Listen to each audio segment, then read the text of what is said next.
Your first flight or exercise 3 will be a 30-minute intro flight or air experience as it's called. The whole idea behind this is for you to experience the sensation of flying, so when we do actually start with your actual flying lessons, you can concentrate on what's being taught to you. These flights usually last about 30 minutes, and control will also be handed over to you to feel the sensation of flying. Emphasis will also be placed to keep a good lookout for other aircraft at all times, meaning we start from the left hand side, scanning the area overhead our dashboard, going over to the right hand side just for safety precaution and to keep well clear of other aircraft in the vicinity. From there, we'll then train how to look inside our aircraft to ensure we are flying our correct speeds and altitudes. You'll also be introduced to the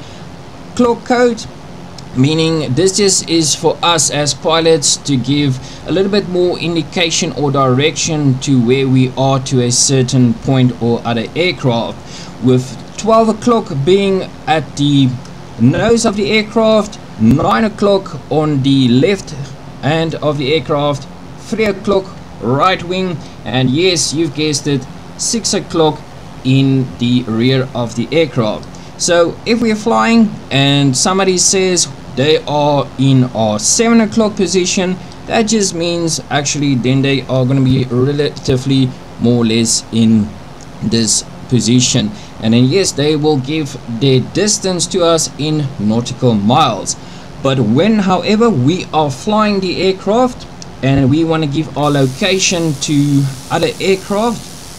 we always find a landmark like this is Hartebeespoort Dam, and then we will tell them we are now coming up overhead the eastern shores of Hartebeespoort Dam. And if you are a little bit out, then that can either be 2 or 5 nautical miles that you can give your position reporting.